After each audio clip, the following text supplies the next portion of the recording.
your grilled pork chop to the next level by stuffing and smoking it. Let's get it started. First thing we want to do is select a good apple. Since these are going to be apple and sage stuffed, the stuffing is so important. That's an apple off of a tree right in front of my house. It's a northern spy. It's great for baking and great for putting into meats.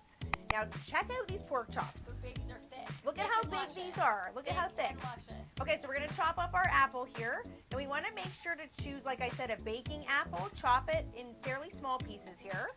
Watch your thumb. I'm bad at that. Sometimes my thumb gets in the way. Watch it. Like your thumb looks like it was going into the stuffing. Yep. I got a lot of cuts on that thumb.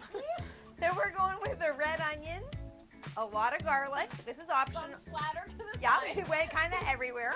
Okay, you can use as much or as little garlic as you want. We obviously like a lot. We're Italian. Then we're putting a lot of butter into a pan here, moving that around to get those nice toasty brown butter flavors. Yes.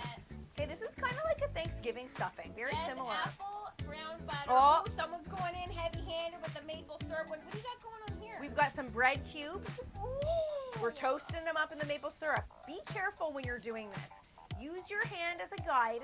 Be confident in your skills when you are slicing into a pork chop, though. This is not for the faint of heart. Practice very, very carefully. You're looking for a little pocket like this that's going to be perfect. enough to hold some of the stuffing. Once the stuffing is cooled, we're going to add an egg. Don't add that while the stuffing is hot, though, or it's going to get to scrambled egg territory. For the rub for the outside of the pork chops, we're using a sweet and spicy rub. You can use whatever rub you like, but we like this sweet and spicy combo with the sweet of the apples. It works really well together. Now, you might be thinking, well, do you season the inside of that pork once you've cut that slit? You don't need to because the stuffing is seasoned itself.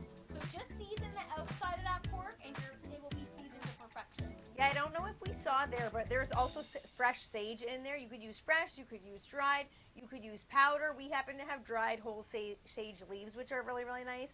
But that's where you're going to get those Thanksgiving vibes. Oh, yeah. There's really no graceful way to do this. You just got to jam it in there. You're going in with grace. I'm trying. That is pure grace. But you really got to push it down right to the back to make sure that the stuffing is reaching the back of those pork chops. And use your hands just to make sure it's as in there as possible. That looks like the perfect pocket. You're filling it up. That looks incredible. Now, what I love about a recipe is if there's the amount of stuffing per pork chops, you're going to see here in just a second, empty bowl. That means there's a perfect amount of stuffing per pork chops, given the thumbs up there. Now, because we're cooking on the Ninja Woodfire Grill, you got to make sure your grill grate is clean. I have gone to use my grill, and it's been filthy from the last cook. Yeah, that'll set you back a little bit. So, because you got to bring in the grill grate, give it a wash down, and then get it onto your grill. Do not use this thing with the dirty grill grate. No. And because we want wood fire flavor, before we hit preheat, we got to add those pellets in.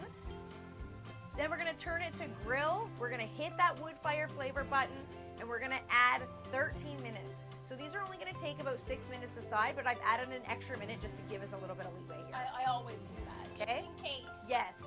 Immediately, look at all that beautiful billowy smoke coming out of there. I feel like I could smell it from here. That's wood fire, baby.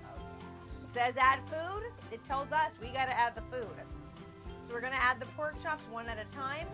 I like the stuffing facing forward. That's just a preference thing. I think that looks spectacular. I think it does too. Already, they smell phenomenal. We're going to get that lid shut because if you're looking, you ain't cooking.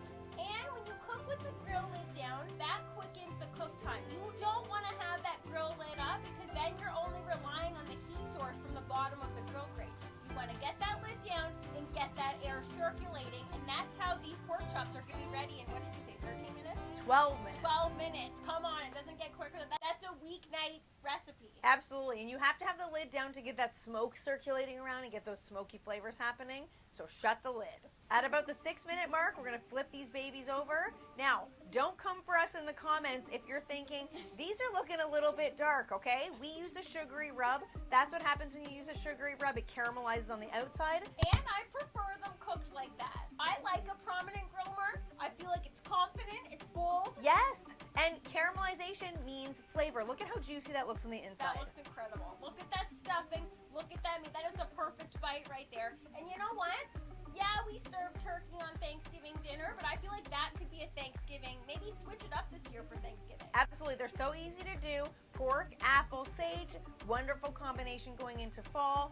You guys got to try these. And if you're not ready to put away Ninja Woodfire Grill recipes yet,